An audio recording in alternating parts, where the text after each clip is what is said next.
ఎవరో ఊపిరాడకుండా గొంతు నొక్కేసి చంపేసినారు బాబుని, లేకపోతే ఇంజక్షన్ ఏదో పొడిచినారు ఇక్కడ. छोड़ना ना को भाई तुम्हें छोड़ना ना को, क्या हो तो हमें देख लेते, मीडिया है. 15 నిమిషాలకు నా పిల్లోడికి ఫోన్ మాట్లాడి నేను బజారుకి వెళ్ళేసరికి బుజ్జి సార్ అనేవాడు మా ఆవిడకి ఫోన్ చేశాడట. మేడం మీ అబ్బాయి బాత్రూమ్ లో ఇట్లా ఊరేసుకున్నాడు టవాల్ తోటి అన్నాడు. ఎందుకు వేసుకున్నారు సార్ అన్న. ఏమో తెలియదు అన్నాడు. తొందరగా మీరు రాండి అన్నాడు.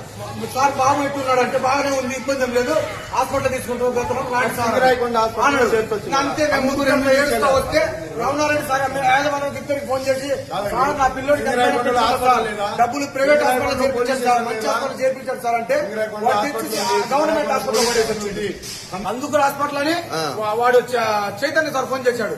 చైతన్య అనేవాడు కందుకూరు హాస్పిటల్ తీసుకొస్తున్నాం మేడం అన్నాడు.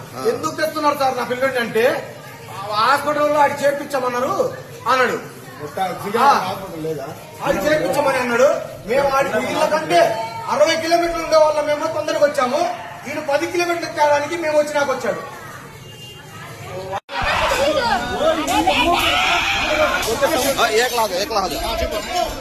పిల్లోడి పేరు సయ్యద్ తౌఫీక్.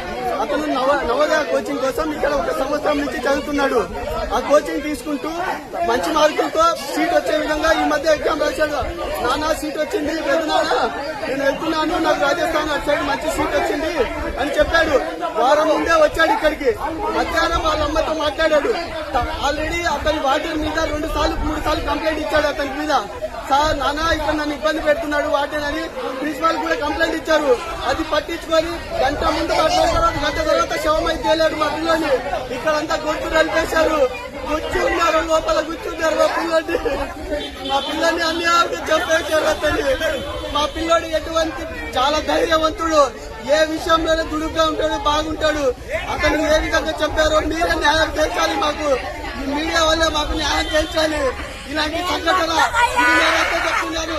ప్రతి తల్లిదండ్రులని దయచేసి మీ పిల్లల్ని మీరు జాగ్రత్త మీరు దగ్గర నుండి తెలుసుకోండి.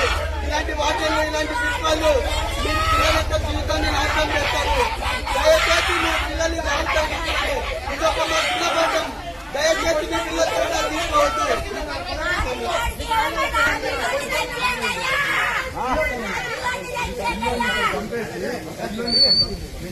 న్యాయం చేసి మా అబ్బాయి చంపేసి కందుకూరు హాస్పిటల్లో చనిపోయిన తర్వాత జాయిన్ చేశారు.